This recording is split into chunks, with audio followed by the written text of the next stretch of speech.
Hello, everyone. This is JPL, and today I am joined with, Jay. And Christopher. and we are a podcast name in brackets. Now, normally when we do an end of the year podcast, we usually talk about the films, but Jay decided last minute to do a little funny extra thing, and today we'll be talking about our top five TV shows of 2025 plus anime. This was a last minute decision, which is why this episode is coming out later than we would normally like to do. But yeah, TV shows. Uh, this I guess was made because I kept whining about like I never get to talk about TV shows, and well, I guess we are now. Well, yeah, the funny little thing that I did, by that do you mean actually watching enough shows to talk about some on the podcast? Because Yep. I feel like I've said it on this podcast and I've said it elsewhere that TV, I struggle with TV. I've been doing better. I've actually been watching shows recently. Not a ton of shows, but some shows. So it just happened that, I was looking over things as we were doing our top five movies and was like, hey, I have seen enough shows to do a top five this year. And John had been wanting to do that for a few years. So now Yeah, we're because there's so many good shows that I watch, and I'm like, oh man, I want to talk about them. In the past couple years, I've been like sneaking the rules by putting TV shows in like my honorable mentions for the films of the years. But yeah, here we've watched enough. I guess Jay watched enough to allow yep. us to do this special end of year episode in the middle of March. Uh, Not the yeah, latest we've done an end of year episode, I will point that out. no, yeah, this should be fun. So yeah, why don't we get started with our number fives? Yeah. So my number five, I'm not gonna belabor it too much because I do have more to say about other things later on the list. But my number five is Phineas and Ferb season five. This is the return of one of my all-time favorite shows, Phineas and Ferb, which their fourth season ended in 2015. Now 10 years later they are back. And yeah, it's very odd. It still has the same energy and creativity and is still finding new ways to play with the same old formulas. Um I had a lot of fun with this. I was not expecting this show to come back, and I think they did a really good job. It's weird because usually you think of like the 10 years later as, a legacy sequel type thing. This is not that at all. This feels like a direct continuation. Since it's animated, like you can tell that the voice actors, their voices have aged a little. They sound a little bit different, but the characters haven't aged at all. It's just getting right back in. Yeah, I had a ton of fun with this. I heard there was Yeah, a Hundreds of Beavers reference in it. Okay, I cannot recall it off the top of Yeah, my head, I but think there was a I character I who feel I wore remember. the mask Okay, thing. I think yeah, I'm having vague recollections of it, but yeah, I can't recall the specific moment. But I mean, that's the thing. The show always has so many fun references, um, and it is just like a well-made show. If I ever taught like a college level course on narrative, I would use Phineas and Ferb as it because they establish this formula that each of the episodes conforms to, but then they start playing with things and like maybe the A plot gets a little bit more focused, maybe the B plot, maybe the C. It's just like 10-minute episodes. You have an A, a B, and a C plot. They generally play out with the same beats, but the ways that they find to, and even like 5 seasons in, 10 years later, they're still finding interesting things to do that still feel of a piece with the rest of the show. That was kind of my big concern with this. So I think they did a good job with this season. mm, yeah. Me and Jay both grew up with this show. I kind of fell off around the first couple seasons, sometime after the movie when I aged out to do other stuff. You kept watching, Jay. There was a Candace movie that came out a couple years ago, Yeah. and I watched that. I've not yet seen this show. I would be interested in rewatching the show again at some point, so I'll. It's not an easy binge because it is very repetitive. But Jay, But it is I fun. can binge anything, Jay. You Like can I'm pretty binge good. anything. Yep. Yep. Yeah, no, I'm I pretty like good. this as like a once a night type deal. I would watch an episode with my dad and whoever else was around. Yeah, that's probably for the best because it is a very episodic adventure. It's just like each new episode is a new day, and each new day is a new adventure. So And each new adventure resembles the previous adventure yes, pretty closely. yeah, But at this point, that's the fun of the show. yeah. No, it's pretty fun. And Christopher, yeah, and my number 5 is yeah, so it's really good. All right, John, your turn. yes, it was very good. I Yeah, can't wait to put that on my watch list. yeah. Yes. In case you didn't know, he's foregoing his number 5 at this time. So moving on to my number 5, I have an anime called Sakamoto Days, which I really enjoyed while watching it. It's basically it's usually really hard to describe anime because of just how all over the place anime can be. But I guess you could say this is kind of like John Wick if John Wick stayed retired, and the movies for him, like him and his wife and his dog, they're running a little grocery store, but like he keeps having run-ins with like his old pals in these old days, like, and he's on a hit list, and so they keep trying to kill him, but because he's John Wick, he's the best ever. He beats them off. He's sorry, he beats them. John, what is the show about?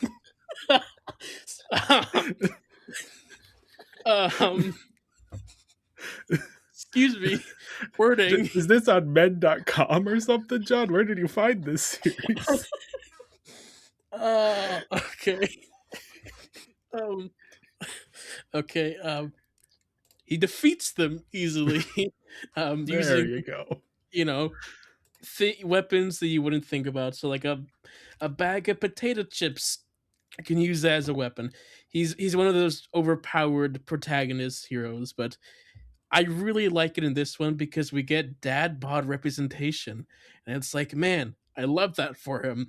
I want to see more of that type of representation in shows. So it was really fun seeing, there's this big guy doing all these crazy stuff, and I'm like, yeah, great, I love it. There are other characters as well. They're fine too, but anytime Sakamoto is doing stuff, trying to not get in trouble for doing all the crazy stuff. So yeah, it's pretty fun time. Yeah, no, seeing the images here, I'm like, oh, this is very interesting. This is not what as you're saying, the sort of more diverse body type representation that's not common in anime, especially for protagonists. So that is definitely interesting, and the premise of it being like John Wick runs a grocery store, that sounds kind of fun as well. Mm-hmm. Well, yeah. My number 4 is Game Changer season 7. This is for people who don't know what Game Changer is. It's a competition show hosted by Sam Reich, and it is the competitors are usually people from other projects across Dropout TV, which was formerly College Humor. I don't know. It's a big deal. I'm not like a Dropout TV person, but I subscribe every once in a while to catch up on things. Yeah, the idea of this show is that each episode is a different game, and the contestants have to figure out the rules as they play. So there might be, a Simon Says, or it might be an improv thing or physical. You don't really know what you're going to get when you're going into it. But because the contestants are comedians, the competition aspect often takes a backseat to the comedy. But season 7, I had only watched like a handful of episodes from different seasons. But sitting down to watch like season 7, it's just a leveling up of the show. The first episode is 3 contestants are given a series of prompts to complete over the course of a year, and then like come back at the end of the year and like give their review. And it's stuff like, get a custom license plate, invest some money, make a new ringtone for their phone, get a selfie with a famous person. These like things you can't do in a short time span. And just the crazy, insane things that these contestants come up with. It just, you have to see it to believe it. And it's the type of thing where you think surely they can't match this or get better. That you're like, why is this this should be the final episode of the series? They can't get any better than this. And then they do. and each new episode is ambitious and exciting and really, really funny. They push the concept of the show into new territory. They're like exploring different sets, and they're bringing in like it's wild. And watching it, I was having a great time, but I wasn't even really thinking about it in the context of my top 5 list until the last episode, which I'm not going to spoil. But the way it both pokes fun and celebrates the entire show while providing a very satisfying narrative arc, an emotional arc for the season, for a competition show where each episode is a different competition with different contestants. But no, it like brings this narrative arc in. And yeah, so sorry, John, I know you don't want me putting reality shows on these lists, but watching this, I was like, oh, I need to spotlight this. This is worth checking out. It is a ton of fun. It is also very well designed and has like more going on than a lot of competition shows do. A reality show is basically a documentary if you think about it. I guess competition shows have a little bit more, there's more poking fun at, or like poking at Sure. things and like prodding, inciting things. But yeah, no, this is like, I think this is a cut above a lot of other competition shows. Yeah, I haven't seen it, but from what you're describing, it kind of sounds like Taskmaster, the British Okay, yeah, show, I've heard that comparison. Yeah, where there they have like British comedians do it instead of normal people, and that's yeah. that. The point of that is just the entertainment value of these comedians messing up the tasks and just doing stupid stuff. So this seems like a more serious version of that. It is not serious. It is very like, these are comedians who are doing the tasks, and there are even like, there's a specific challenge that is like, they got 3 famous comedians to do like a specific comedy based challenge. So, but it is like, yeah, as you're saying, the entertainment is less about the competition itself and more about the contestants and how they approach the challenges and the banter back and forth. And yeah, I mean, if you haven't seen Game Changer, I think there are a couple episodes up on YouTube. It's worth just checking out if you enjoy game shows at all. But season 7 in particular, like, I'm happy for my 1 month that I paid for Dropout TV this year, and I'll probably be paying for another month when season 8 drops, because I was having a great time. Sounds like a much more successful version than the US made Taskmaster, which was not a great experience at all. Okay. My number 4 is what season is this? I don't know. South Park released 2 seasons. I don't remember. So I'm putting Yes, you have season 28 as your number 4. Season 28, the South Park, as number 4. I'm kind of gonna talk about seasons 27, 28 kind of combined, because they're released like in the span of 4 months. There's only like a 3-week break between the 2 seasons, of each season being 5 or 6 episodes. So I don't know. In my mind, they're kind of just one season. I'll go ahead and say, I think just with the strong splash that the season premiere of 27 kind of just makes arguably that season a little more memorable. Plus, I mean, there was the Labubu episode in that first season as well. I think also a 6-7 episode in that first season. So yeah, I think there are kind of more memorable elements in the first season than the second season. But I'm a huge South Park fan. I enjoyed both seasons. And the way they approach Trump is hilarious, and like a callback for like older South Park fans. Just like when he first hit the screen, I died laughing. So yeah, just, but it's also like it's the world. It feels like a South Park episode, and then South Park does their own thing. I don't know, this world. Anyways, yay, South Park. That's all I really got. Yeah, because I don't remember super specifics, but I remember having fun, of course. This is weirdly, because I feel like South Park is one of those things that comes and goes in terms of relevancy, in terms of like what I'm seeing as someone who doesn't follow the show. Um, but one of the lessons that people still have not learned is that if they parody you on South Park, you don't acknowledge it. And so the fact that people who are being parodied were acknowledging it so loudly, that like brought it in where I was suddenly being made aware of like, hey, what's going on this new episode that people are like angry about. And yeah, it's, there's Lindsay Ellis put out a really good video on Nebula that I would recommend for anyone to watch, where she talks a lot about, the history of South Park and why these new seasons feel a bit different and feel maybe a little bit more, I don't know if mature is the right word, but the way that they are handling current events feels different than how they have handled current events in the past.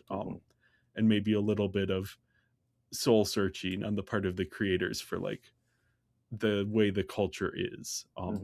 So yeah, again, I haven't seen these. I've just seen the Lindsay Ellis video. Highly recommend people check that out. I think that's a very interesting analysis, because I think there's a lot of immaturity from the first handful of seasons, which I absolutely love. I just love how stupid the first handful of seasons are, and arguably I kind of miss the feel of the first few seasons, but I also do feel like there is some kind of return to form with these seasons. There is an episodic nature, like how the season is, how the show originally started, but there is also a bit of a through line how like some later seasons happen. So it's almost like there's this meeting ground, and then also like I've heard like the creators talk about how like their feelings and thoughts have evolved about certain things, where maybe in the past how they've been. I think I heard something specific, maybe like them bashing Hollywood and the system, and then kind of as time goes on, they kind of maybe being part of it, but kind of understand the system a little more, and may have been a little too harsh on some things. And so I think just as people, they have matured, and their approach to things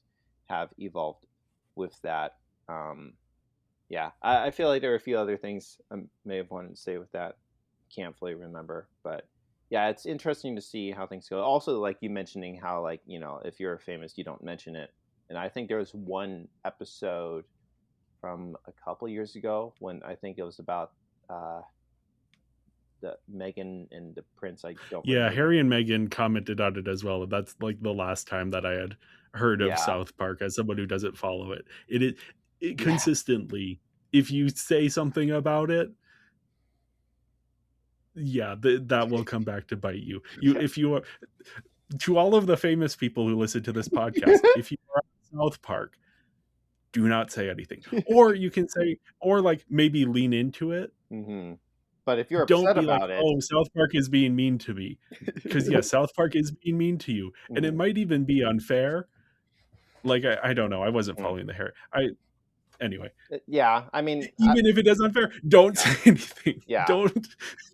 I'm glad though that like these new seasons seem to have benefited a lot from the current political administration getting angry at it, and then being able to like poke back and like a bit of back and forth there that kept the show sort of in the news, and maybe brought in people who might not have known or been paying attention. That's actually something that frustrated me a little bit. I had more developed thoughts about this when like the season premiered, or the first season. I don't remember everything specifically, but I think there was a comment from the administration calling the new season woke or bad or whatever, and genuinely the guys just do what they want to do, like, because I think like a few years ago conservatives were running victory laps over like the Kathleen Kennedy episode, and honestly I don't even think those people finished the episode or the special, because I thought it ended in a peaceable way compared to how people were talking about the special. But yeah, the guys, like, again, I think there's some maturity that comes on, and maybe they have some concrete thoughts of sorts, but regardless, like, they just do what they want. And like, and also, right, even like when like I think like that Kathleen Kennedy special happened, I think like left-leaning people were upset, and like, oh, South Park is that right-leaning show that right leaning people love, and then now it's completely flipped that right leaning people don't like it and left leaning people love it. Like it's just South Park. That's how I see it. That's how I think of it. It's I don't know. I think it's stupid to put South Park in a box. And I'm not saying they're right, holy, and perfect and all that, but I'm just if yeah, again, like what you're saying, Jay, if you're upset about it, kind of is your fault for making a big deal about it. I don't know. I wouldn't go so far as to say it's someone's fault, because I do think the way that they poke fun can be mean, and even Hmm. like by That's their own true. admission, they have gotten things wrong. But it is like, yeah, they are looking to get a rise out of people. Yeah. So when people then respond, it's like, oh yeah, that's not what you do to South Park. Yeah. But that doesn't have anything to do with any. Anyway, what Yeah. people Well, who haven't sorry. seen the Yeah. Lindsay Ellis video, watch the Lindsay Ellis video, because she goes into that better than, again, since I haven't seen these recent seasons, then Yeah. I can't really comment intelligently on that. No, you're good. And you're right. Honestly, I think like sometimes I just enjoy South Park for the sake of it being South Park, then think about like, oh, was this actually the right thing to do? Kind of thing. So maybe I'm a Yeah, little too yeah. focused on that perspective of just me seeking entertainment, then maybe like, oh yeah, maybe that wasn't the best thing to do. But I think especially watching so many of the older South Park seasons out of its time based context, then it strictly feels just like entertainment than a piece of commentary, I guess. Yeah, yeah.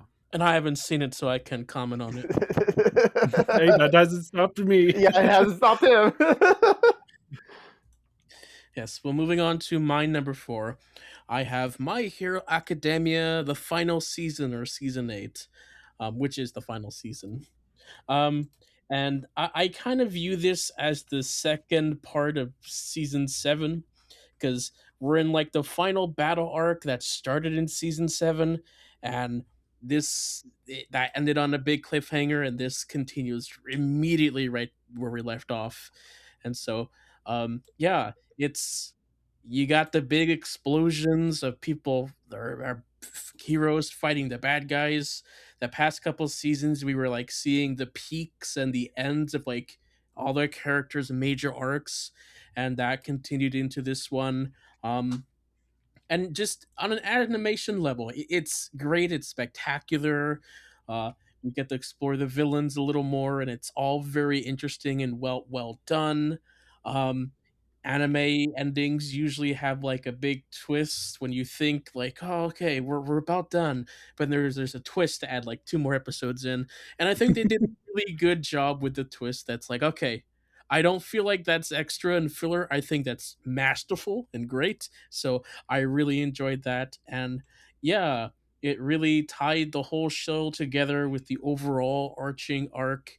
um is the whole show perfect? No, there are some general issues to have here and there, but yeah, no, this was pretty fun to watch and like get to experience the end. Um, it's not technically the end because there's one more special episode that they're releasing, which is like the final few chapters or something. But yeah, it was really fun and exciting to see the hype moments be really cool and awesome and ended in a very satisfactory way, which a lot of anime does not purposefully. So, yeah. Yeah, that's interesting to hear that, like, because even just not even just anime, but a lot of shows, long running shows, have trouble landing the ending. Mhm. Um, Yeah, and like when the manga ended, there was a lot of like complaints, and most of the complaints were from shippers and all that. But uh, we didn't really have those complaints in the show itself. oh They felt wow, it was done well enough, which was pretty good. yeah, Um, yeah, it's also pretty good that we have an anime that has an ending. yep, Because most animes they're not made with the intention of ending because they're made before the manga even ends, and most anime don't even get endings, which is so frustrating.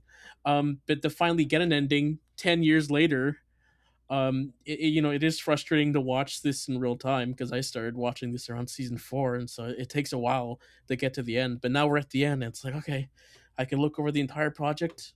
It's pretty good. So yeah. So my number 3 is, fittingly enough, White Lotus season 3. This is, even when I wasn't watching TV, White Lotus was the show that kept me coming back. like the previous seasons, we are at a new location. This is the White Lotus Resort in Thailand. Obviously, White Lotus being a fictional resort chain, but we are once again following various characters, and the hook of the show is that by the end of the week, someone will be dead. That's the first episode opens with like someone's gonna get murdered. Uh-huh. And so we're watching these various plot threads and these characters. What I love about the show is the way it mixes the sort of like juicy drama of like a trashy reality TV show with the production values, the depth of characters, and the thematic resonance of a prestige HBO show, which is what this is. We have these like it's this season specifically is digging into class divides, which I guess all seasons kind of dig into that, but also the impacts of tourism on international business interests and international business interests on Thailand. We're dealing with like spirituality and how does that fit in with this like tourism industry. But yeah, we're also getting like a bunch of really interesting character dynamics and characters, and with this knowledge that at least one person is going to end up dead. There's like these stakes pre-built into it. And each episode just has like shocking and quote unquote scandalous things to get people talking. It just makes for like addictingly good TV. There is always something happening, always something to talk about. The character relationships are just really fun in that like again trashy reality TV drama way. But again, this is like a prestige show and it has that intentionality to it. Um yeah, this is really fun. I know some people were disappointed by this season. I had fun throughout. I just like checking in every couple years, seeing what the White Lotus crew are doing. Jennifer Coolidge unfortunately isn't back. I miss her, but we do have Natasha Rothwell coming back from the first season, and she's a ton of fun. Lots of fun new characters. These are just great showcases for the actors. You get, up and coming new actors. You get sort of actors who have maybe not been in a whole lot recently who are getting a chance to like really just shine and show their dramatic and comedic skills at the same time. Yeah, I love White Lotus. I am very excited to see where season 4 takes us. Yeah, I've been kind of White Lotus has definitely been a show that's been on my radar since the first or second season and been very curious about it. But obviously haven't watched. Obviously, this season piqued my interest a little bit when I heard Lisa from Blackpink was in the show. Pretty cool. And then I'm hearing the next season has one of the members of Ali and AJ. I forget which one. Probably AJ. Okay. So I'm like, oh, man, they keep casting people. It is the type of show if you just want to drop in for one season, you can. But also, it is new characters heard good each season. things about each season. Oh yeah. So it's like I want to watch each season. Yes. Yeah. I would say, and like the fact that these are out and you can binge them, like this is a very binge friendly show because of these twists, because of these sort of cliffhanger endings that again, very reality TV. This is taking Mike White actually like I think he participated. He was on like a season of Big Brother. He was on a season of Amazing Race. So he knows what makes reality TV work. And he's able to take that and like turn it into something a little bit more meaningful than That's pretty what cool. a reality TV show is. Yeah. Yeah, highly recommend White Lotus. Sam Rockwell. Oh, was he in this season? Was he ever? He gets a monologue that is insane. Amazing. It's like a few episodes. It is, yeah. Again, the places this show goes, it's delightful. Amazing. And I haven't seen it. All right, my number 3 South Park season, I guess 27. We belabored that. It has a incredible, season premiere. Has Labubu's. I think it has 6-7. It's great. It's a little more memorable than second season, but it's okay. South Park, I enjoy. Doesn't matter. Yay. Moving on. Moving on to my number 3, we have the new Apple TV Plus show from Vince Gilligan, creator of Breaking Bad and Better Call Saul, called Pluribus. Now, Pluribus is a show best with no information at all. So, uh, it's best experience when you know nothing. The only thing you should go into is maybe the synopsis, where it's like it's the most miserable person in the world has to save the world from happiness. It's vague. It's weird sounding. That is what the show is about. Um, and I cannot go into this because spoiler territories and all that. I do not want to spoil the first episode for you. Oh, I wow. think, yeah, the first episode I think is like one of like the top tier first episodes of TV shows out there.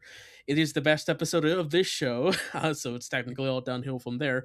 Um, Still really good, but like that first episode, like I was tense. It was like, oh man, this is. I was not expecting this to be what the show was about, and I was like really ingrained in it. Um, kind of, kind of like Legion and other first episodes of shows. Okay. Maybe we'll do like a podcast episode on first episodes. We'll see. Gosh. Because like those are like interesting to explore. But yeah, this had a really great first episode. I'm not going to go into spoil territory, but the rest of the show, we follow our main character, and their way of living in what happened in the first episode. Um, and we have a really limited cast, and depending on how you like Ray Seahorn, who I thought was such an underrated actress in Better Call Saul that deserved all the awards, because they carried most of the show, and really depending on how you feel about their character, which is their character. That's all I'm gonna say. Um, it might be a struggle. It might feel boring. It's slow in a good way. In a good way because we're seeing the character do normal stuff. Um, Not much really happens plot wise. Interesting.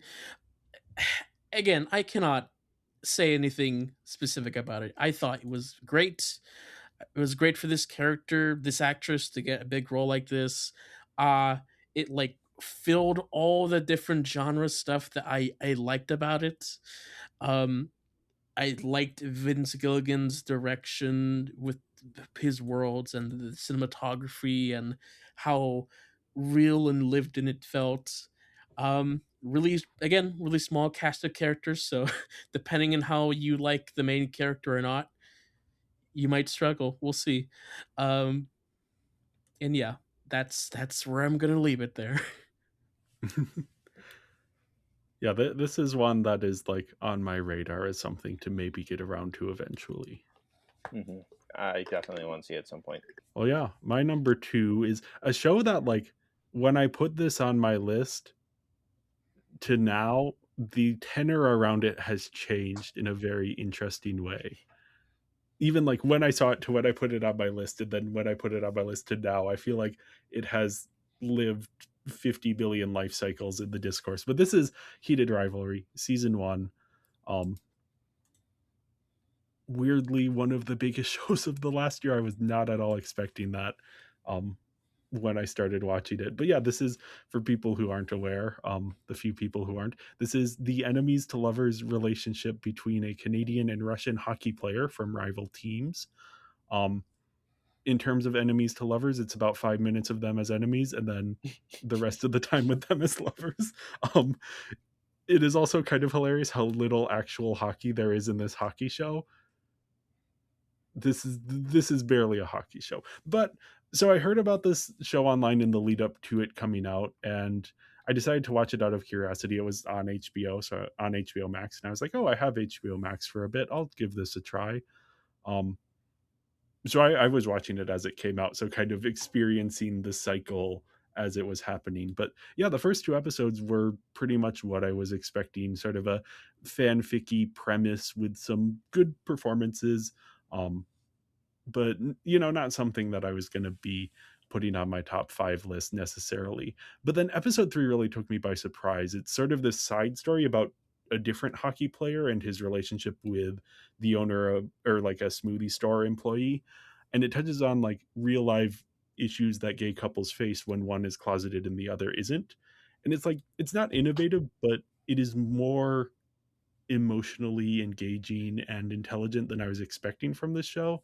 Um, it brings in sort of this genuine real world emotional element beyond just sort of the steamy fanficky romance stuff. Um, and then yeah, when we cut back to the main couple in episode 4, those emotional elements start to make their way into that relationship as well. And it ends up being something much more interesting and emotional than I was expecting.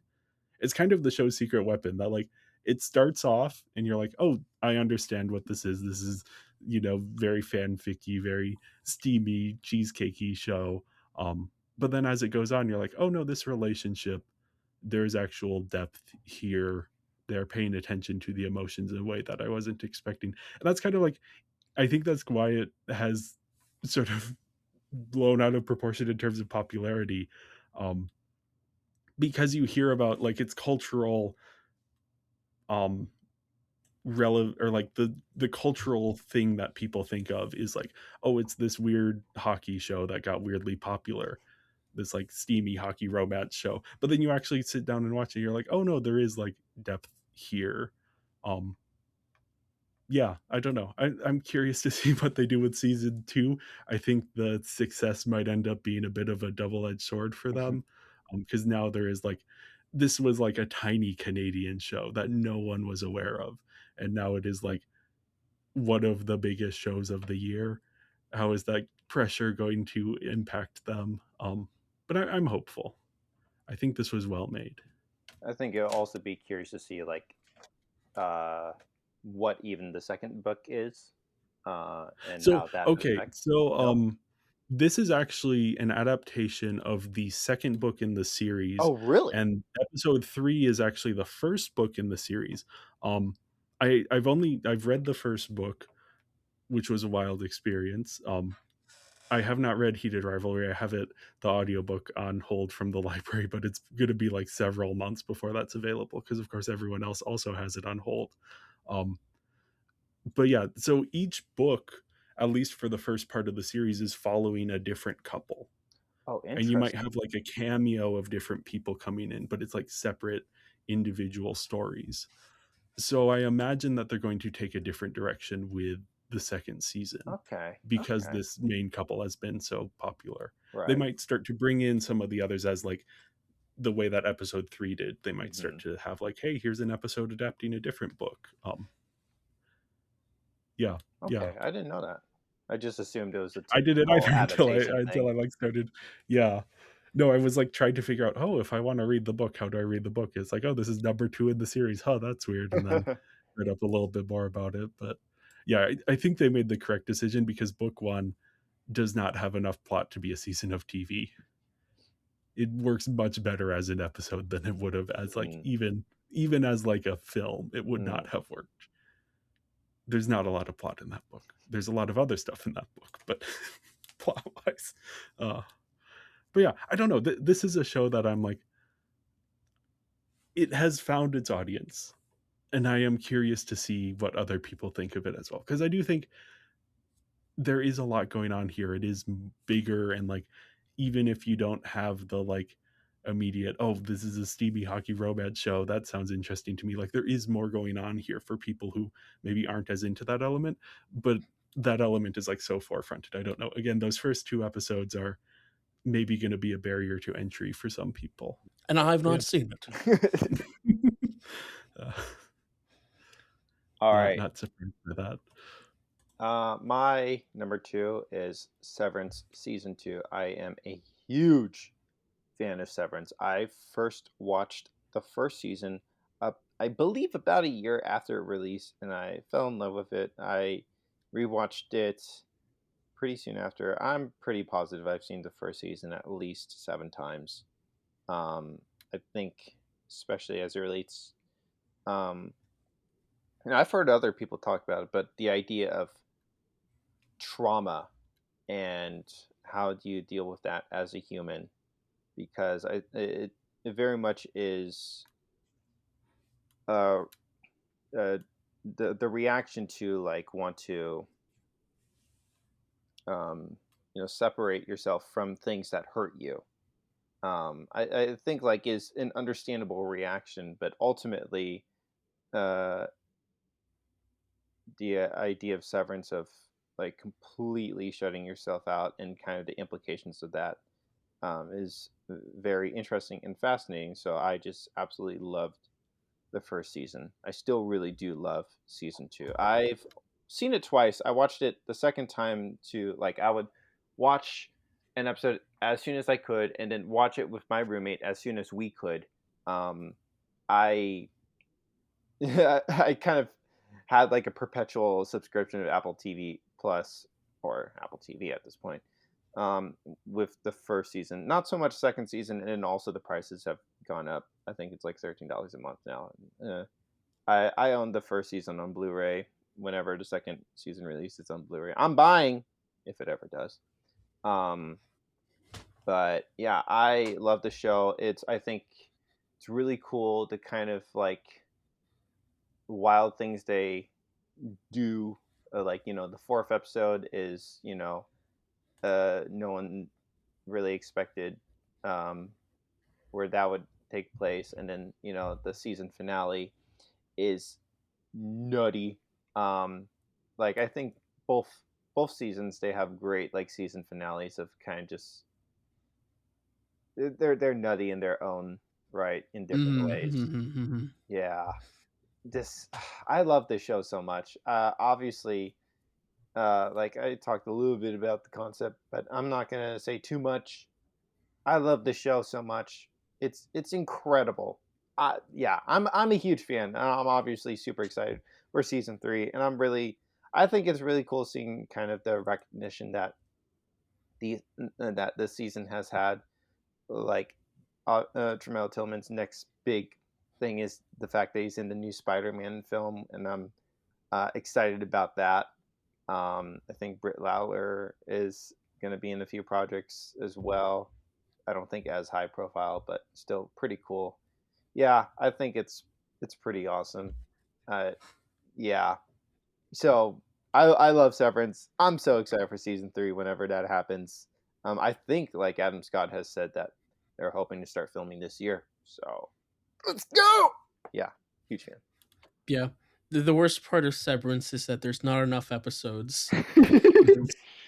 It's so fun watching them that, like, I'm always wanting more. It's just the way it reveals its mystery and just its ideas. I'm like, oh, that's interesting. Oh, that's cool. I wonder what all this is gonna amount to. And then it's like, oh no, you can't end right there. Stupid. I have to wait another 3 years. So yeah, no, I mean, it's rare for shows to keep me invested like that. So it's like, yes, great. Did another good job this season. I think I still prefer season 1, Mm-hmm. but season 2, still very well done. Yeah. Very well done. I'm curious to see where they'll go next, and I'm glad to see it's getting its recognition now. Now that it's Anyway, Yeah, I've seen the first episode of this season just because I watching season 1 and then the cliffhanger that ends on. I was like, well, season 2 is out, so I can just watch the first episode and resolve that cliffhanger, and I will eventually come back to it. I'm not like as in love with this as everyone else is, but I do enjoy it. And especially hearing Christopher talk about, the deeper aspects and the meaning behind a lot of the stuff. I'm like, oh yeah, I can see that. And watching the show with that in mind has helped me engage with it a little bit better. I think I just sometimes struggle with when everyone is ranting and raving about a show that I haven't seen yet. It just kind of gets in my head too much. Like, that's why with like Heated Rivalry, since I saw that as it was airing before it had become like a huge sensation, I was able to engage with that a little bit better. Whereas Severance, it's like, yeah, since I didn't see it as it was coming out, then I have these expectations. But I enjoyed the show, even if I don't enjoy it as much as everyone else. I do think it is very well made. I can see why everyone else is freaking out about it. Yeah. And also, I heard some people say, like, post the second season kind of blowing up, that some people have like tried to watch the first episode of the first season, and it doesn't feel inventive because they're already aware of the concept. While the first episode is like, I think you may have said that actually. Okay, I'm just familiar enough with the concept that it doesn't feel as like mind blowing. Yeah, So yeah, I discovered the concept with the first episode. So uh, arguably that can play into a little bit. I could see, but also like I love the show. I love what it does with its concept. Because it's one thing Yeah. to have a good concept. It's another thing to continue to do it well. So obviously we'll see Yeah. how things go with the show. It's not done yet. That's I think definitely one of my like one of my things with like TV is just like we'll see kind of thing. I'm a little skeptical, but also the second season is on par with the first in my mind. Like I at this point I'd be um surprised if we see a decrease with future output because it does feel like that uh Dan Erickson, creator of the show, and Ben Stiller, one of the people behind it, as well. They have a lot of care for it, and so yeah, I'd be really surprised if this doesn't, if it doesn't stay consistent. So obviously, I think it's hard to work against expectations. And actually, that was one thing while watching the second season is that a lot of people were like trying to like come up with theories and think about things. Which I mean, there was one fun thing that happened during the first few episodes. Um, that it was kind of fun to see people's thoughts in real time, but post that, like some people was like, "Oh, I hope it goes this way or that way," and I don't love engaging in conversations like that because then you start to build up these hopes and expectations of what Yeah. happens, and then when it doesn't go the way you want it to, then you end up disappointed. I think to some degree the show does a good job of combating some of that because I think some of the decisions they make are just things that people haven't thought about, um, and some people, theorize correctly. Um, but at the same time, like there's one particular episode in this season that's super slow and just so out of what people recognize Severance to be, and it really kind of there was just enough negative reaction to it because it just wasn't like the other episodes of the show. And I'm just like, it just, I mean, I thought the episode was great, but it's just kind of sad how people's expectations were just in this certain place that even one episode that was just different from the others, just kind of like almost not necessarily like an overnight tanking, but you could just see some people be like, "What is this show?" I'm like, "It's just one episode, just one episode. Are you kidding me? Just keep with it." And also, like the episode had like an incredible kind of like reveal thing at the end. I'm just like, "Are you kidding me? It's just keep on with it." I love Severance. I can't tell that. Whoa. You do? I'd never heard this before.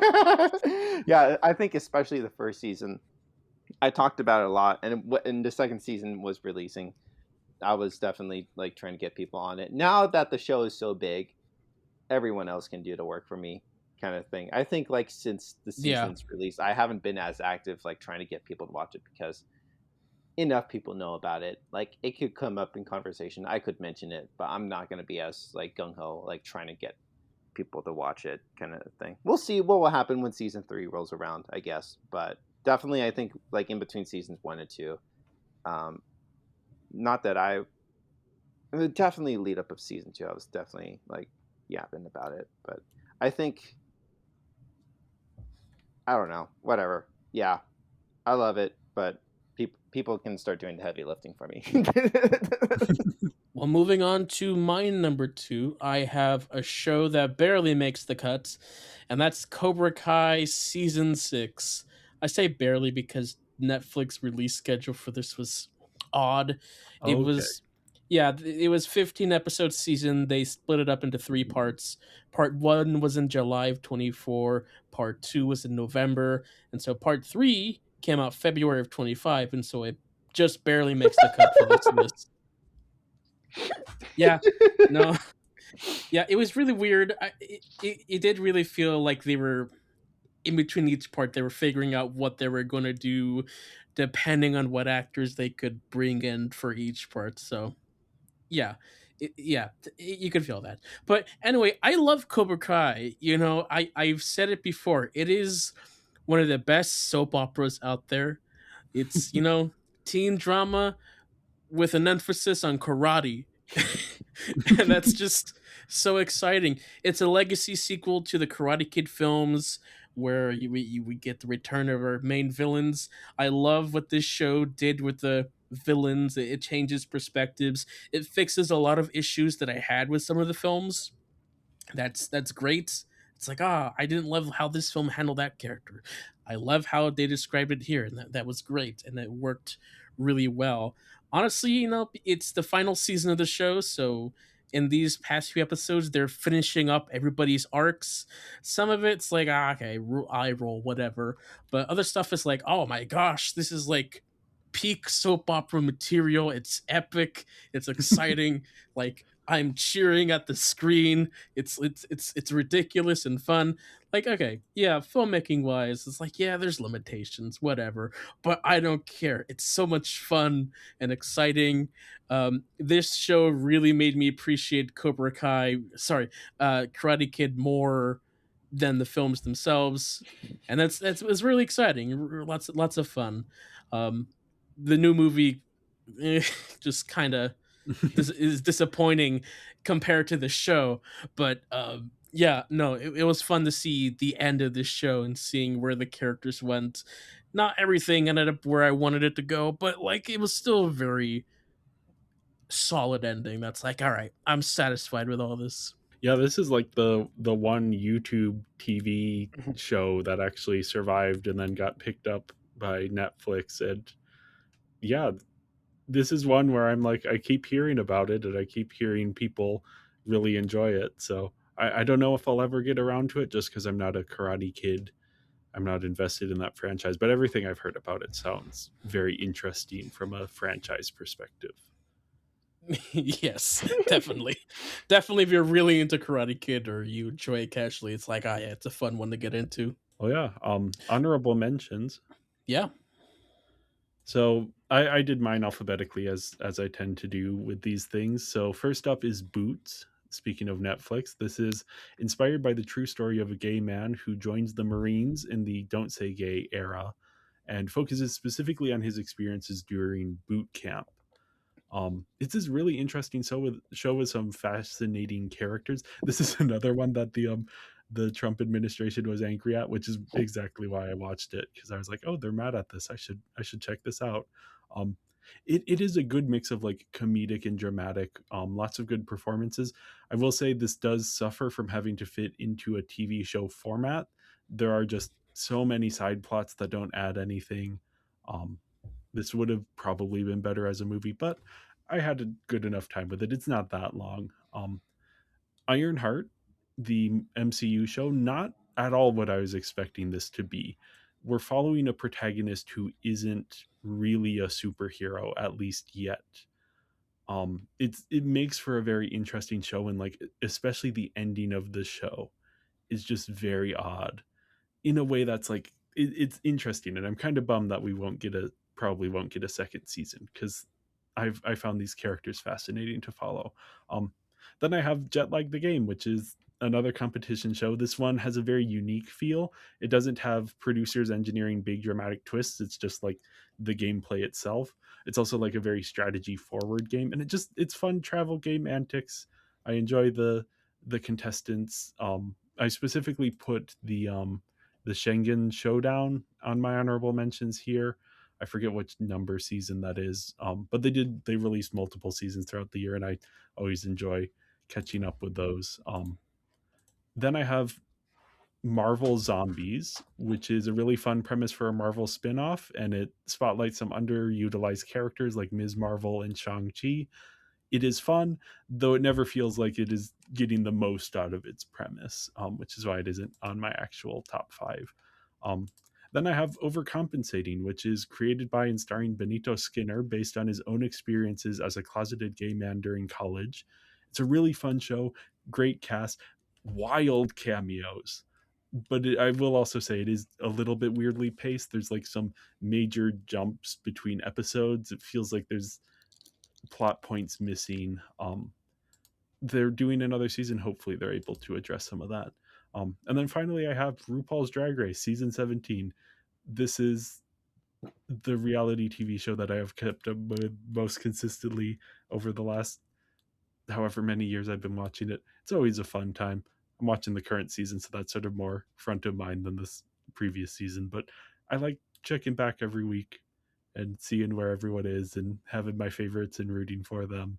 Um, yeah, as like this is one of those shows where I'm like, I wish I could show everyone I know an episode of it just to see their reaction. It has this like weird cultural place. But yeah, and then I also had a couple of dishonorable mentions, which I'm just gonna go quickly through. Eyes of Wakanda, another Marvel animated show. I just did not care for this one at all, particularly the second episode. This really should have been like, instead of 4 20-minute episodes, this should have been like 8-10-minute episodes to like better explore the concept and not need to like build a full narrative to fill that time. And then I also have Peacemaker season 2. This was a bit of a disappointment for me. I really liked the first season. It's a side project that didn't matter to the overall DCEU, so it could spend time really digging into the characters. But now this new season, as like the second project or third project from this new DC universe, it has to now be this foundational block on which they're building everything else, which really just takes time away from the characters. Yeah, of these things I've seen Ironheart, Marble Zombies, Ice of Wakanda, and Peacemaker. Ironheart I watched with my mom, and we had a hard time with it. We just were not invested in any of the characters. We just did not enjoy anything that was going on. Um part of it is that Riri is a hard one to get past because she's a very flawed character, not in a good way where the flaws are like part of her arc, but they just never Well, addressed. yeah, There's a lot of flaws that they they're never doing, address, it's very and it was intentional that what they're doing, that they, I mean, not to spoil anything, that she doesn't have an arc is like very intentional, which I sure, can understand why that's a struggle for sure. people. But like by the end, we were just like, man, we don't care about anything. And then my mom just did not enjoy the ending at all with Okay. Riri's decision. Well, not getting the spoilers here, but like it was a slop to get through. Like we watched an episode of a day, and like every time we got to a thing, it's like, oh, okay, we gotta sit through Ironheart now. Which, yeah, it's a shame. Marvel Zombies, you know, it's a thing that they announced years ago, and it was not worth the wait just to get 4 20-minute episodes. Sure, yeah, it's cool to see these characters. It's cool to see more Marvel zombie stuff, but like 4 episodes is nothing. It's absolutely nothing. Like make it a movie if you're Mm. gonna just do 4 episodes. There's no point to it. Um, yeah, it was just okay, underwhelming. I didn't feel like it was worth the wait. Eyes of the Wakanda, 4 episodes. Why 4 episodes? That's nothing. I like the concept. I think it's interesting seeing the Wakandan characters in different time periods, but again, it's nothing, nothing at all. And also the art style is a bit weird looking, hard on the Yeah. eyes. And then lastly, Peacemaker. Yeah, I mean, Peacemaker's not my show, so I'll just leave it there. Yeah, I haven't seen any of these. But yeah, it's like what John was saying with like the MCU shows, like how long ago these were announced, and then this year it's kind of just like, oh yeah, I guess Ironheart's releasing this month. Okay, here's a trailer, and then here's the show. I understand where the MCU is at in terms of, of a relevance and fan reception, but the way that they're dropping these shows, where it just shows the fact that they don't even have confidence in what they're releasing, I think is sad. I think there should be a little more oomph to it. But then also again, like with Marvel Zombies, like yeah, that thing was announced, I don't know, 4 years ago or something. That's pretty insane. They took a Yeah, year I for think an episode. Ironheart sat on the shelf for a while. Same with Wonder Yeah. Man. They delayed the, which Wonder, I mean, not to spoil next year's list, but Wonder Man is quite a bit better than Hmm. pretty much any other Marvel TV I thing. think But that's I don't also know. very I love fascinating. the fun to Ironheart. Yeah, I thought it was very fascinating, like seeing how well received Wonder Man is, and then again, it kind of just got this like, yeah, here kind of drop. It's like, Yeah. I don't know, you spent so much money making these. I know it's money to advertise, but I don't Yeah, know. I think changes in Disney's strategy kind of Which ended up I get. undercutting a lot of these things. Yeah. Which Ironheart, I'm actually kind of glad it wasn't bigger because people were being very annoying about it, Hmm. Yeah. and kind of missing the point. But yeah, Yeah. Wonder Man, I think, has, like, the people who have seen it have enjoyed it. So Yeah. Hmm. Honestly, like I'm maybe a little surprised there hasn't been like a little bit of post-release advertisement campaign of Wonder Man, kind of seeing how they people had a like it. trailer at the Oscars. Oh, they did? Okay. That's Yeah, awesome then. yeah. That counts for something. I'll take that. My honorable mention is the K drama Heavenly Ever After. Most K dramas are 16 episodes. I don't know how many episodes this is. I've only seen the first two. Me and my roommate started it, and we just never got around to finishing it, largely because his work schedule is just insane. And so we, like, a year or two ago, like, we were watching a lot of movies and TV shows together and went through a handful of K dramas together. So I think we would have tried to watch and continue watching this. Yeah. Um, but yeah. Um, but if you're interested in concept, um, basically, if you go to heaven, you can choose um, what age you are in heaven. And so this couple dies, and they chose two very different ages. Hmm. So, yeah, I think it's also kind of interesting to see what kind of um, how they conceptualize heaven. So that's also kind of fun and fascinating as well. I I was kind of enjoying it. I would I hate starting something and not finishing it, so I would like to finish it. Um, but I wasn't like so over the moon about it. And there are circumstances why we didn't finish it. It's not the show itself. Um, yeah, I would like to finish it. I think the actress, I think she is the actress from Bong Joon Ho's mother. So Okay. yeah, that was definitely a reason why I wanted to watch it and keep watching it. And honestly, I think especially with some distance away from it, has really made me curious how the show would develop and evolve. So yeah, it yeah, not a strong. It's an honorable mention. It's not necessarily a recommendation because I haven't watched it yet, and I don't have enough to say about it to make it a recommendation. But it's definitely fascinating to watch, and I would like to finish it one day. But moving on to my honorable mentions, there's quite a few to get through, so let's get started. First up, we have Dandadan Season 2, which is technically the second half of the first season because they really weirdly structured that. Like the first season ended in such like an odd cliffhanger, and the second season just begins right there. So people were just thrown off by like the beginning of season 2 with like, oh yeah, this is how the first season ended.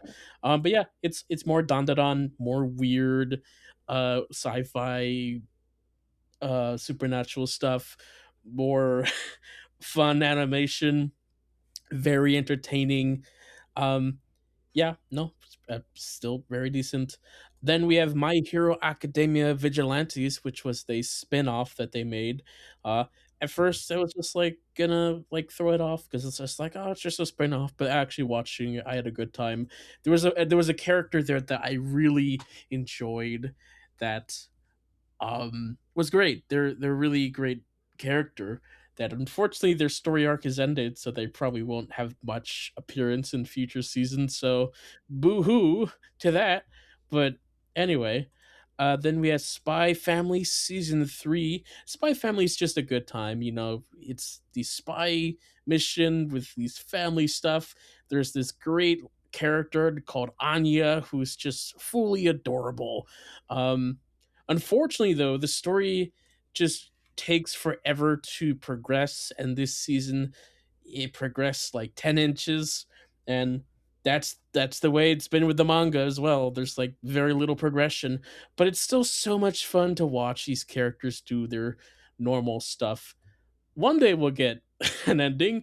I just hope that the show lasts long enough to get to that ending. So yeah, fingers crossed. Then we had CD the animation, which was a a legacy successor to Nishiju, Nigichu, some weird name, My Ordinary Life anime that was like all the rage 10 years ago, early 2010s internet. And so this was made by the same creator, same art style, and it's fun. It's fun comedy, but this one I was surprised at how much more serious and emotional it was. Because, like, the other series, it's like all comedy. It's all balls to the walls comedy. This one is comedy, but it also is like, oh, character arcs and emotional character arcs. I was so thrown off that I enjoyed it. Um, then we have our Star Wars Tales in the Underworld, our 6 shorts that follows different characters, and this one followed 2 characters that I really wanted to see more of, and so I was fan serviced by this one. There's 3 episodes of Cad Bane, and if you know me, you put Cad Bane in anything, it's immediately a 9 out of 10 thing. So yeah, this The was Book of Boba Fett included. yes. honestly, honestly, yes, for sure. No, really enjoyed it. Then we have the Apothecary Diaries season 2. This is a fun show that's mystery with this apothecary who is part of the royal.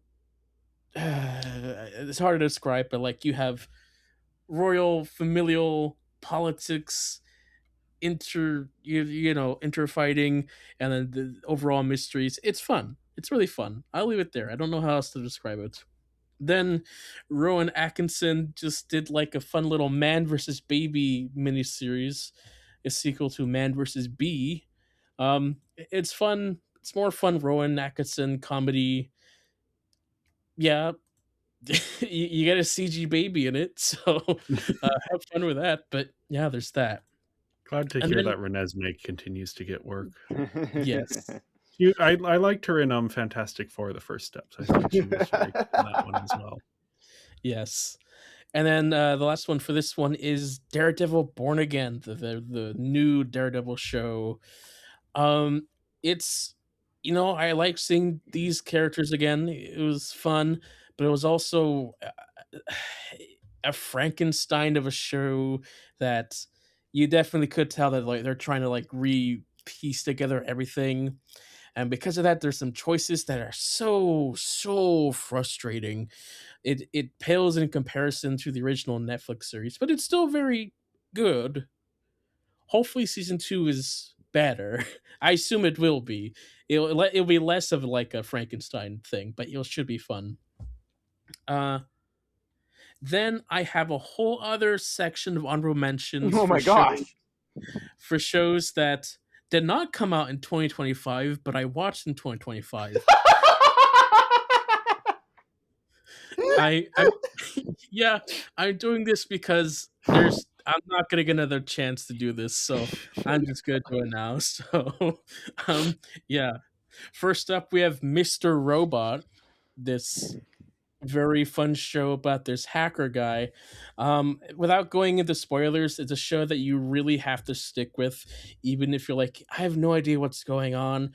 Once you get to the end, the twist hits, and it's like, oh my gosh, it's genius. It's one of those you have to. It's a better rewatch show probably than it is a regular watch through.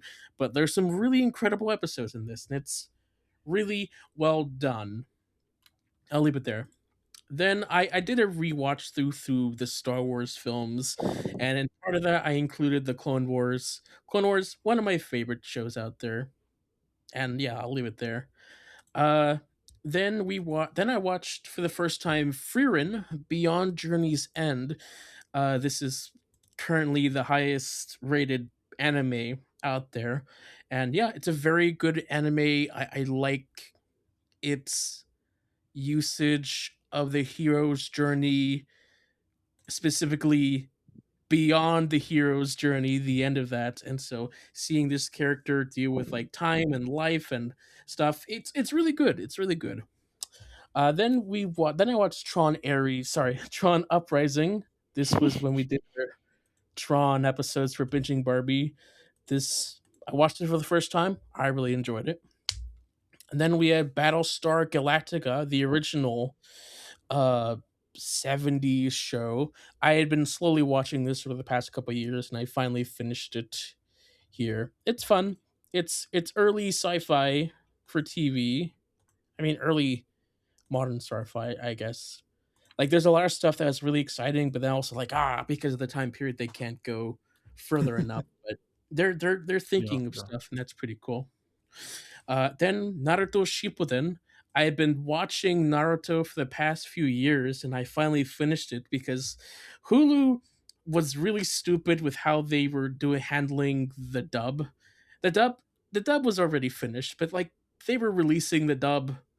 Oh, we'll do like a handful of episodes every year, and it was so frustrating because I just wanted to watch the show, wanted to finish the thing, and I was waiting because there's no other way to watch it legally with the dub, and so this was the only way. And like, yeah, finally got to finish Shippuden, Naruto Shippuden, really fun, really exciting. So yeah. Then I watched Isekai Quartet, which is a crossover anime between 8 different shows, and those Oh, shows being Konosuba, ReZero, Overlord, Saga of Tanya the Evil, Rising of Shield Hero, something overpowered, something something, I don't know, and then Eminence in Shadow. So a lot of shows. I watched all of that as homework for this year, and yeah, I really like watching crossover content. It is really fun. It's also specifically really fun watching the dub because like half the cast is voiced by the same person. It's like, oh wow, that's, that's very interesting. Uh, because they voice those characters in their own respective shows, and it's like, oh, this person did a lot of work, and it's really funny seeing them playing their different characters here. So yeah. Then there's Oshinoko, which is an anime that tackles the entertainment industry in an interesting way. Um, kind of a murder mystery. Kind of, not really. It's a revenge plot. I'll say it there. I'll leave it there. But it's mostly you're viewing different parts of entertainment through different perspectives. Then we have JoJo's Bizarre Adventure. Um, this was a very memeable show that I'd seen the memes, I'd heard people talk about it, and I finally sat down and watched through it this past year. It is a very bizarre show. The name is correct. A lot of adventures, very bizarre. A lot of memes. Interesting art style. I'll leave it there. And then the last thing I'll talk about is Insomniacs After School, which is just this cozy little love story about these two kids with the insomniacs joining the astronomy club and then slowly falling in love. It's a really short show. It's really well done. It's like the most I feel it's like the most realistic writing for this. It was really believable. I was like, yeah, this is really good. So yeah, that's what I watched. It's a lot.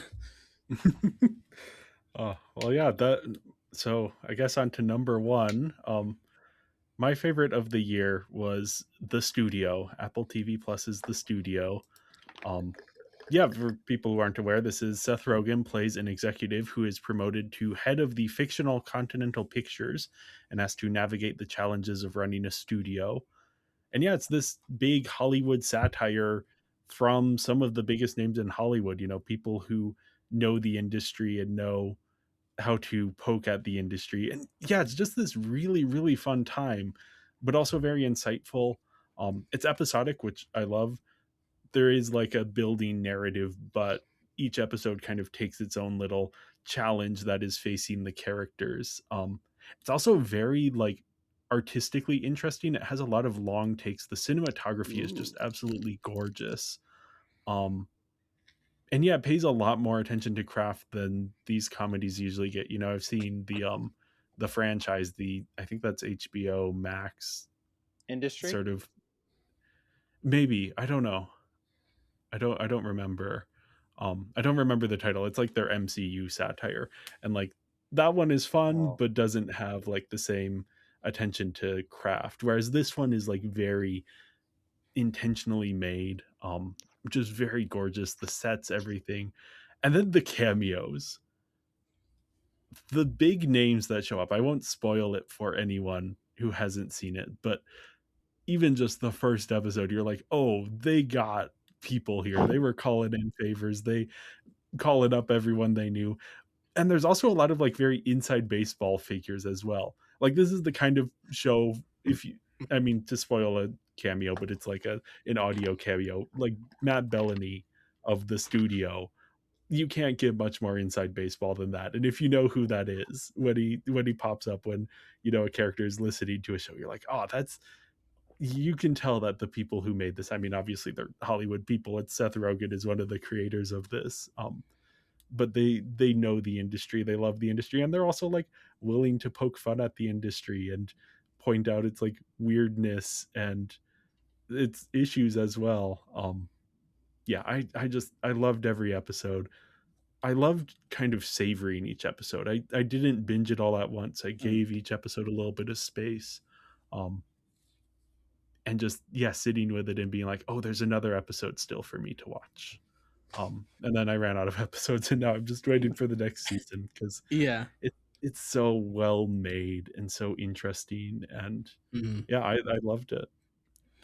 It was a really great year for Apple TV shows because we have 3 shows in this top 5, and, like, that's kind of the case throughout a lot of people's lists. It's just these 3 great shows that came out. The studio, very fun, very insightful, also so stressful. Our main character, you gotta love him for his love of the craft, but my gosh, was it so well, oh man, his choices are just like you're yelling at the screen, "No, stop it! Don't do it! Don't do it!" And you could tell that he's about to do it by the way he stops and thinks. You're like, "Oh no, no, no, he's gonna do it." But yeah, no, it was very entertaining. I'm a sucker for wonders, and for this show being mostly wonders was like so much fun. Uh, yeah, no, it's very entertaining. I love the way it pokes fun at things. It's also just really depressing because it's poking fun at the things that are reality of the filmmaking Yeah. process. It's like, oh man, they're making fun of it, but that's just what the world we live in, and it sucks. So, The yeah. first episode, the way it ends and the decision that the character has to make for like the pressures of the studio, it's just heartbreak. And the actor that they get to cameo, I mean, not primarily an actor, but the person they get to make the cameo for that is just like, yeah, as you're saying, the devastation of like, this is how the industry works. It's perfect. It's such a good show. Mhm. Anyone who like is at all interested in Hollywood as like an industry, this is the show for that. Sort of, yeah. I think the comparison point to make is BoJack Horseman, where BoJack Horseman though is very like focused in on the characters, and this has like great characters, but it is about the industry itself, in a way that BoJack Horseman really wasn't hitting on as much. Also, this is much less depressing than BoJack Horseman was. Yeah. Yeah, definitely. It's easier to get into than Yeah. BoJack. Yeah. Better season 1. Of course. When life gives you tangerines. If you listen to our best of 2025 movies, when I thought we shout out, a TV show there, but then John changed his whatever. I Um, didn't do it. This it was all Jay. When all my Jay fault. changed it all by John's approval. You're part of this, John. He did Anyways, it behind my head. I was like, okay, I guess we're doing this now. This is your podcast. John. yeah, it's your I podcast, didn't do John. anything. It's my I just podcast. pitched the but idea. You also just like do stuff behind my head, and I'm like, okay, well, I guess we're doing this now. Crazy. Anyways, in that episode, I said I hadn't finished the show, and I still haven't watched any more of it. But it's number one. It's so good.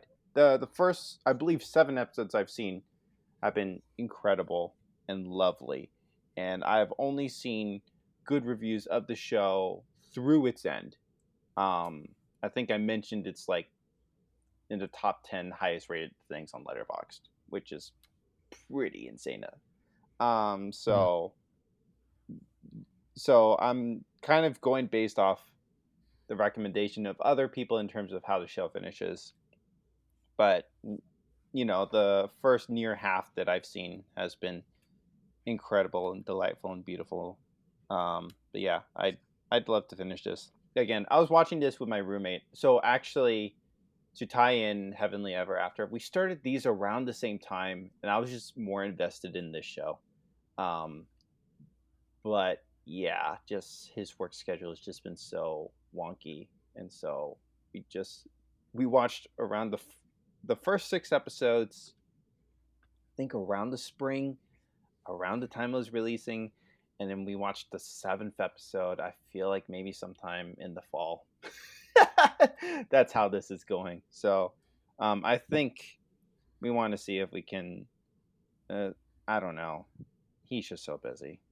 It's not necessarily something we can plan. I'd love to finish this. So When Life Gives You Tangerines has been incredible so far, and everyone else says it's incredible, and I believe I'll still love it through its end.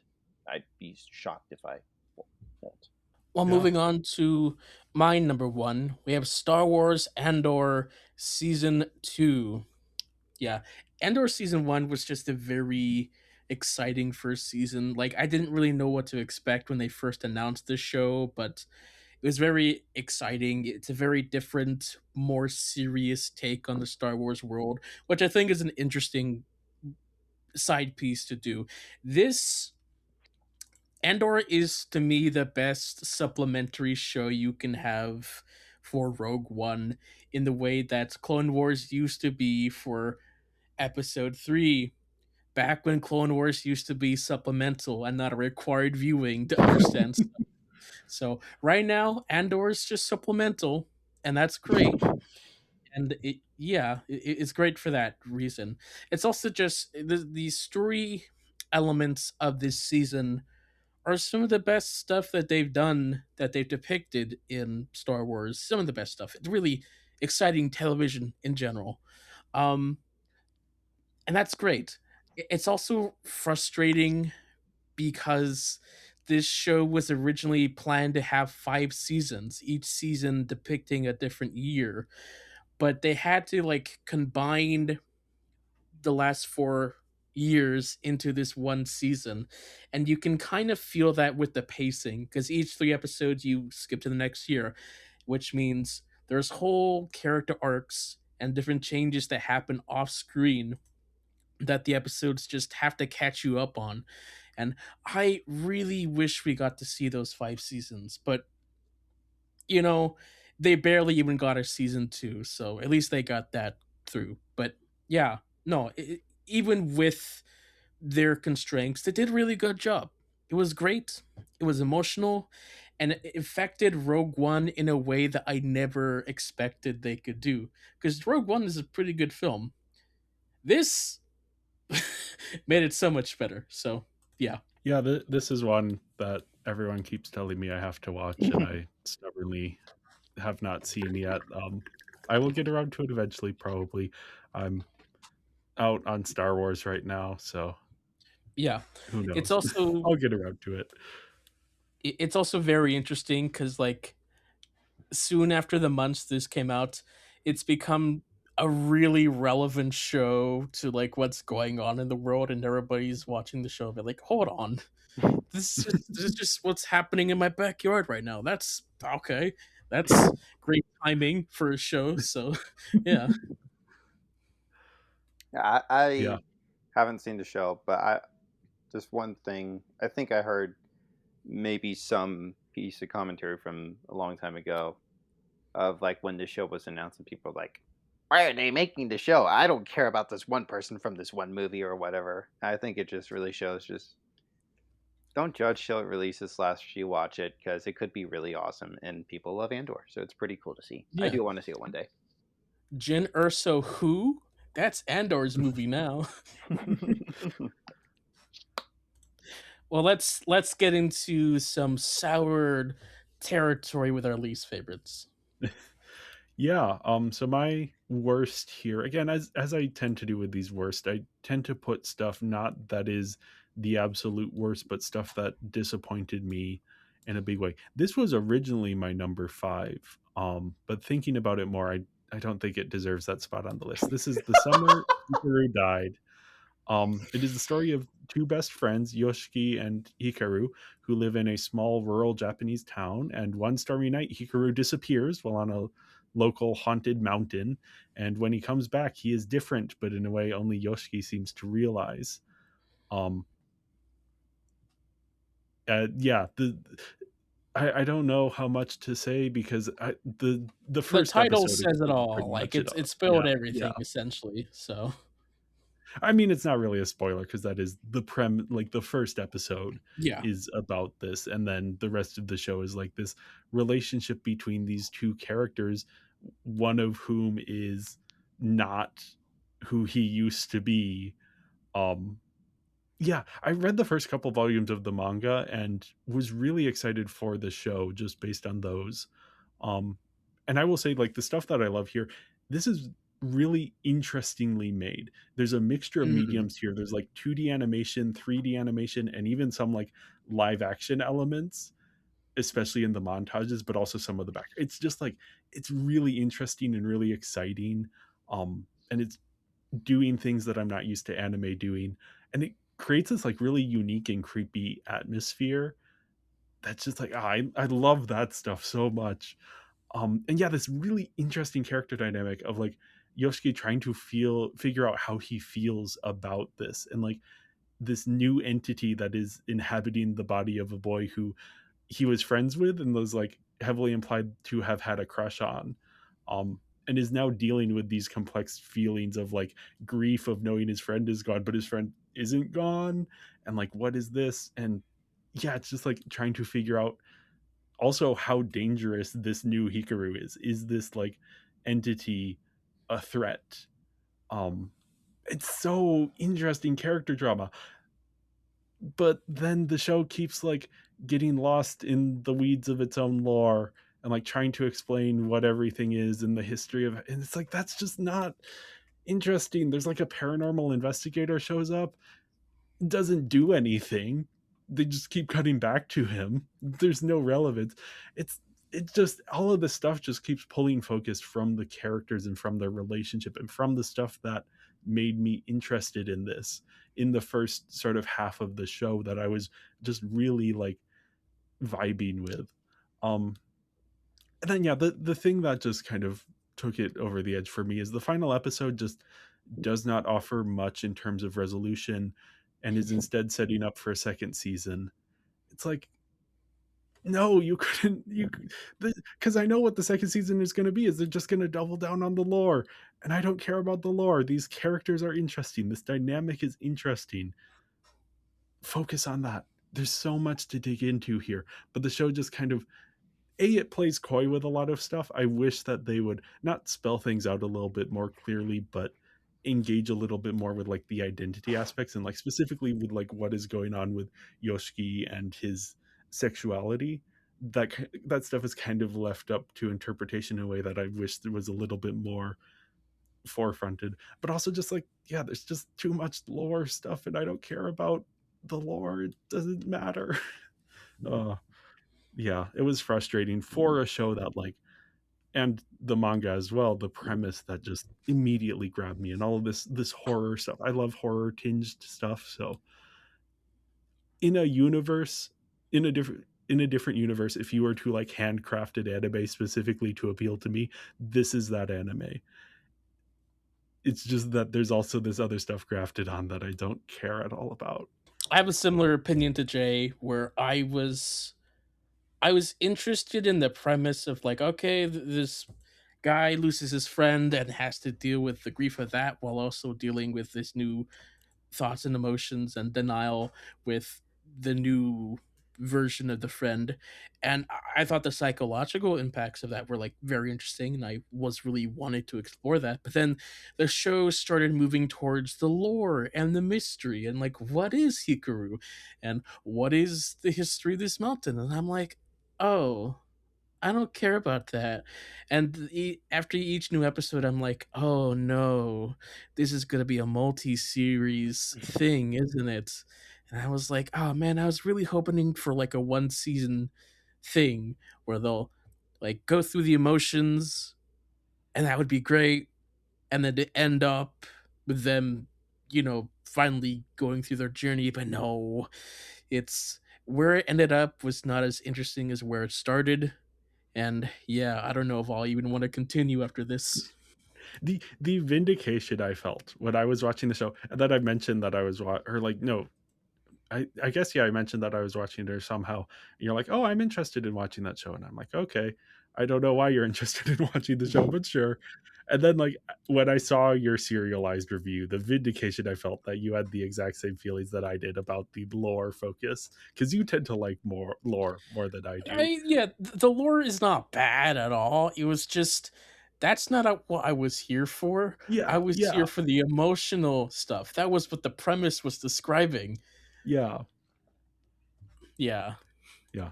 Anyway, that I am glad that we had similar feelings on it, because it does make me feel like and even the positive reviews I was reading of the show have this same issue. It's yeah, like you were saying, I'm not sure if I'll watch the second season, just because again, the pitch for the show is like it feels like it was made exactly for me, and then Mhm. just the way that it didn't unfold in a way that I found interesting. It was very disappointing.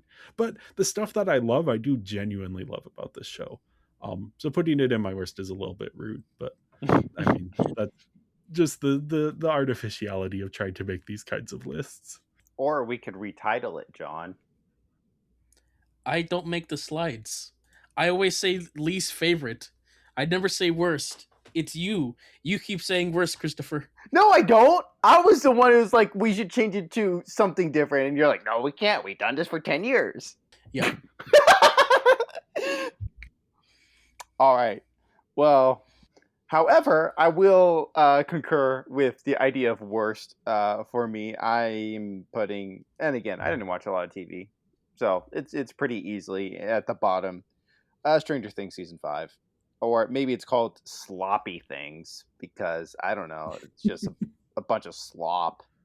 Like Yeah. people saw in the documentary with the writer's computer tabs, and there were several tabs of like Chat GPT open, and that's what the Oh. show feels like. Of like, oh, I don't know what to do, and then they ask Chat GPT, and it's like, remember what you did before? What if you did it again? They're like, genius, because this show genuinely feels like some nostalgia bait. Kind of like, maybe something that we loved from 20 years ago. And it's like, let's do this moment again. They're callbacks to the previous season from a couple of years ago. It's like, remember this emotional moment? Let's do it again.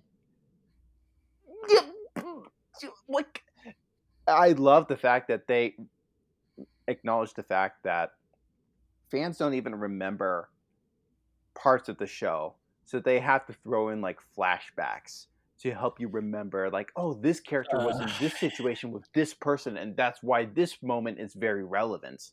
There are also, like, every single episode has this moment when there's some impossible situation, and this character's like, I got it, and starts explaining things. So remember when this Wiggamajimmy happened? Wait, what's a Wiggamajimmy? Oh, this Wiggamajimmy is this thing.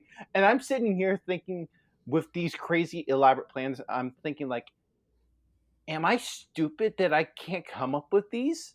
But honestly, no. It's just like there's these just crazy situations that then they come up with crazy solutions, and these crazy solutions, I guess they work. I don't know. I don't. And I don't know. The show this season, I think especially with the last season, there were some of the highest highs of Yeah. recent memory of the show. And so that the fact that this season can't even replicate any moment that I saw some people freaking out about some moments, and they just never worked for me. So I'm glad they worked for some people. I Mm. watched the finale with some people who are pretty invested in the show, so it was kind of fun seeing their reactions to things. But I was just left kind of feeling cold with the entire season, and as a result, the show, because now it ends this way, which sucks. Like, ugh. I don't like TV. If especially if this is the kind of TV that I'm gonna watch and that I'm gonna get. If there's this inconsistency of quality from season to season to season, and then especially if it ends on such a low note, what's the point? I have a friend who loves Game of Thrones, but obviously hates the last season. But he's like, "Oh my gosh, Game of Thrones! Like the bulk of it is better than Breaking Bad or whatever." But I'm like, at least Breaking Bad ends good. Yeah. Like, what's the point of watching all this drama for the last season to be crap? I'm sorry. It's just like, give me a bad movie. At least the whole thing is consistently bad, maybe. Or maybe it has highs and lows, but at least it's contained to 2 hours. But if I have to sit through 10 hours of Yeah. this, I Yeah. don't want to watch TV. I'm sorry. Though I will Yeah. say it's really cool the fact that Netflix is partnering with Arrow Video to release this physically. But again, like, why would I want to own this? Also, the best part of the season, and every single season, let's be honest, Nancy with a gun. Peak. Peak. Yeah. No, Nancy with a gun in this one. I'm honestly surprised she got away with the things that she did, because she should be on a list after this season. But yeah, no, this season, like I knew from the end of season 4 that the end of season 4 ended with like a promise that I knew that season 5 was never gonna meet. But like I was so shocked at just how low the bar was, and it still even never even got past that bar. It was so bad. It was so difficult to sit through each episode. We watched an episode a day, me and my mom, and like it was so boring. Like stuff was going on. Each scene was like this character going like giving this an emotional psychological thing that they went through seasons ago. And then like me and my mom would have like full on conversations not related to the show during those scenes. That's how not invested we were. And then like in the middle of those conversations, like we would look back at the screen, it's like, oh, they're still doing that? Okay, we continue our conversation. It was just, it did not keep our attention at all.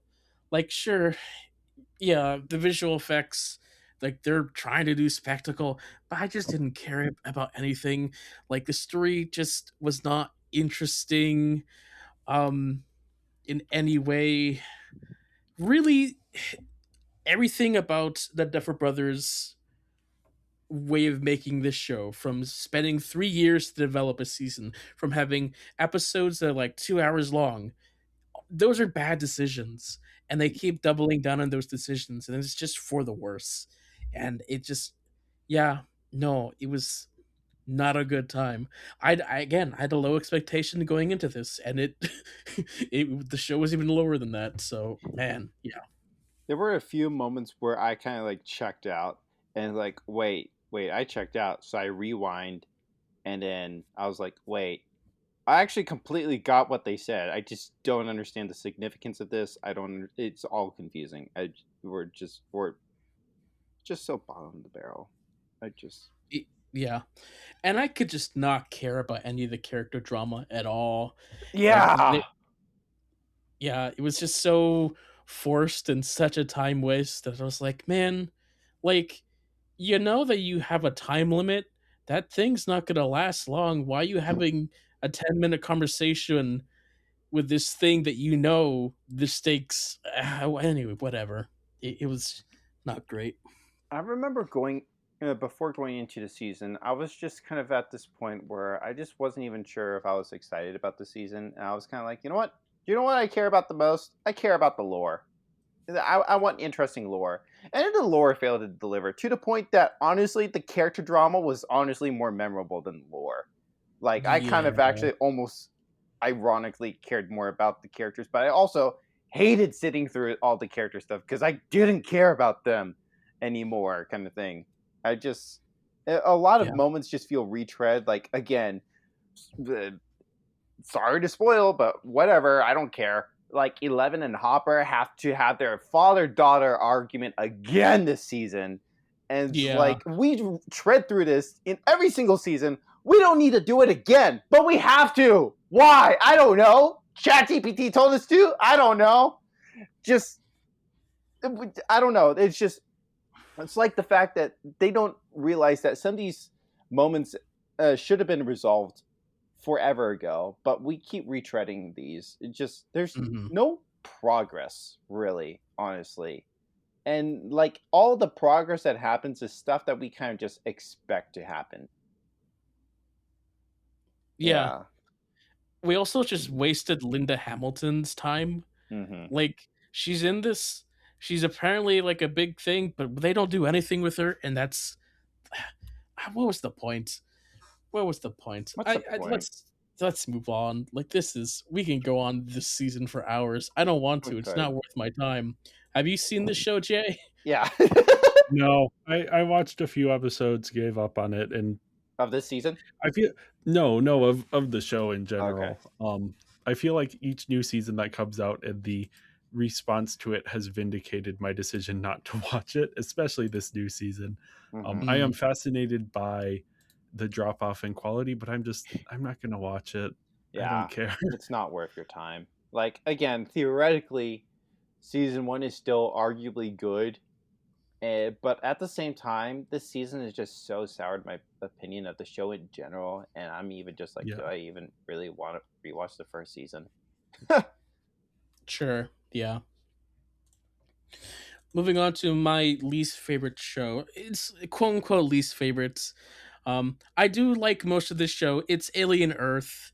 But like man, like the finale of this one was so not great. I mean, it's a shame. It's Alien Earth. I love Alien. I love the universe. This is made by Noah Hawley, who was part of stuff like Legion and Fargo, the TV show, and those have great stuff in it. And so this show honestly still has great stuff in it. Like everything surrounding the Alien filmmaking wise was great. That did a really good job at like doing that world for a quote unquote TV budget. Um, like I thought that the characters were interesting.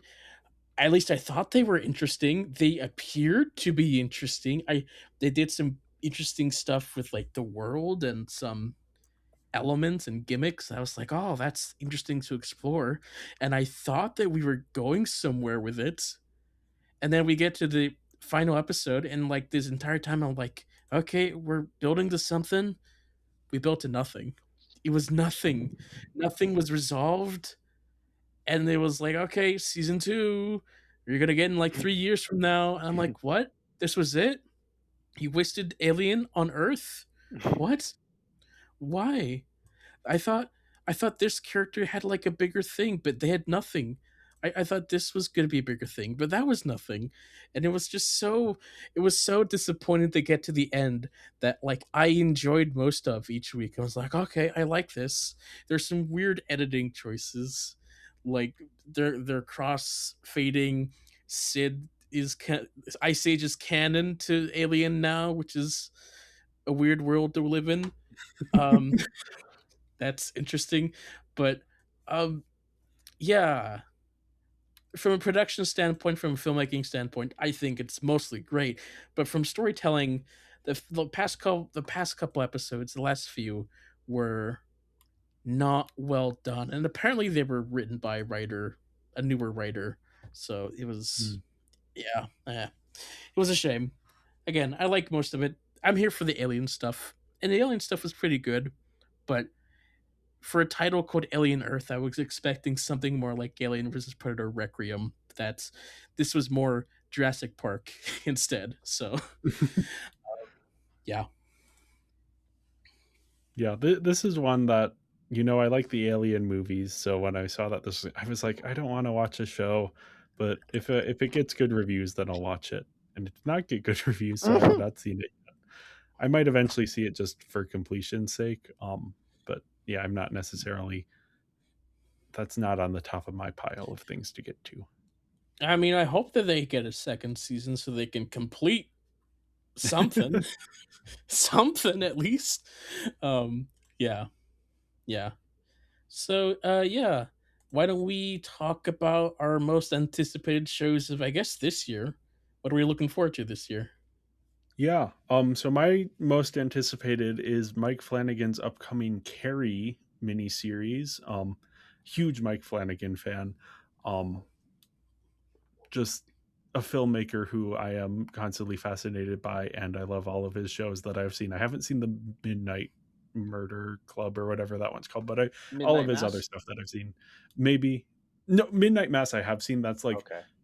one of my favorite shows of all time.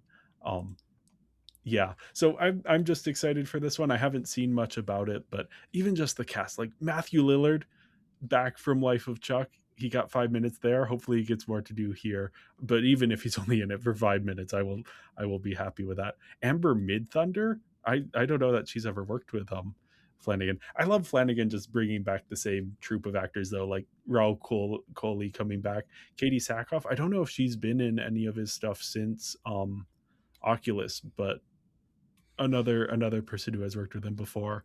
Um, yeah, I'm excited for this, even though nothing has been released. I love Mike Flanagan. I think he's great. I know everyone else is hoping there aren't any monologues. I hope there are some good monologues in this because I love Flanagan monologues. My most anticipated is Beef season 2. I haven't even seen season 1. I've just throwing a dart. South Park season 29. No. Um, Beef season 2. Why? Because it has Song Kang Ho, of Parasite fame. It also has Yoon Yo Jung. She was in Minari. She was also in the Wedding Banquet. That's Yeah, yeah, that's what it was called, right? yeah, Um, yeah. yeah. And then Kaylee Spaney. Oh my gosh, I like Kaylee Spaney. Oscar Isaac's also in it. So it's a pretty cool cast list, honestly. I'm very fascinated to see what they'll do with it if I ever get around to it. I'd love to watch the first season at some point.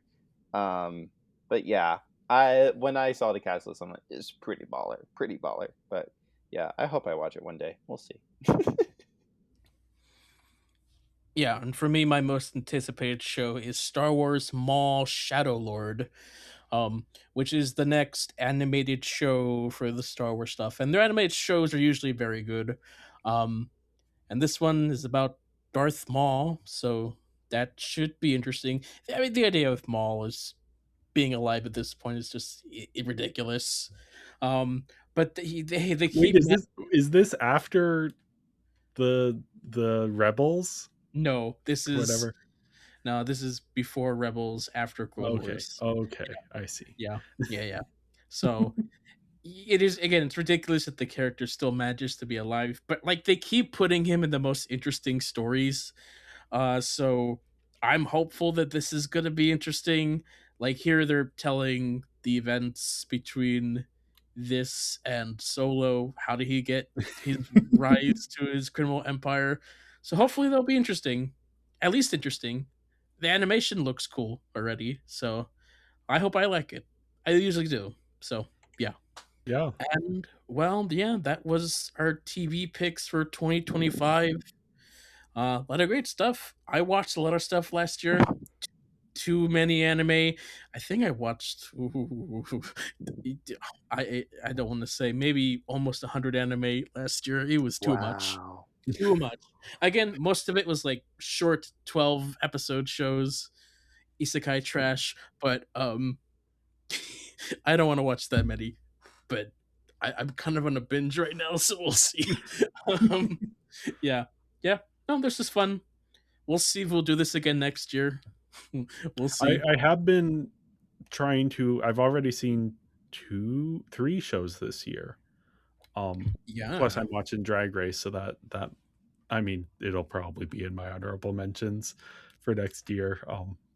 So yeah, I will attempt to see enough shows to do this again next year, but I can't make any promises because TV is not my friend. I'm doing great so far. I'm at 0. But if South Park releases 2 seasons this year, then I'll have 2 seasons. Your top 2, yeah. Yep, top 2. Which South Park season is better? Season 28 or 29? Oh man, yeah, I don't know. I would like to. So again, if I'm able to watch things with my roommate, awesome. But I'm also not counting on that. So You need to find something to not watch it with your roommate. here's the thing. I struggle watching things alone. Because I think one cool thing with watching with a roommate is the fact that I don't feel the urge to binge because I can, but then also sometimes I get overwhelmed by the idea of a binge. So then I want to avoid the binge. So then I kind of just end up either not starting or not watching a show. And then also, like I was talking to Stranger Things, like I just hate the idea of consistency or inconsistent. Sorry, the idea of inconsistency. So I think, like in general, in theory, K dramas would be, because those are usually just 1 seasons, but then also just internationally, generative AI is just becoming a greater element of the creative process, especially visually. And so I'm hearing that is kind of the case with K dramas. So I'm also just, I don't feel like it's not to say I never watch anything with generative AI. I have, but I just feel burnt out by the idea. So I don't know. If Severance season 3 releases this year by some miracle, which it's not going to happen, then I'll watch it. But I don't know, man. I don't know. I'd love to watch the studio. I kind of forgot about that. That'd be a lot of fun. Can't lie. Who knows? It's worth. Yeah.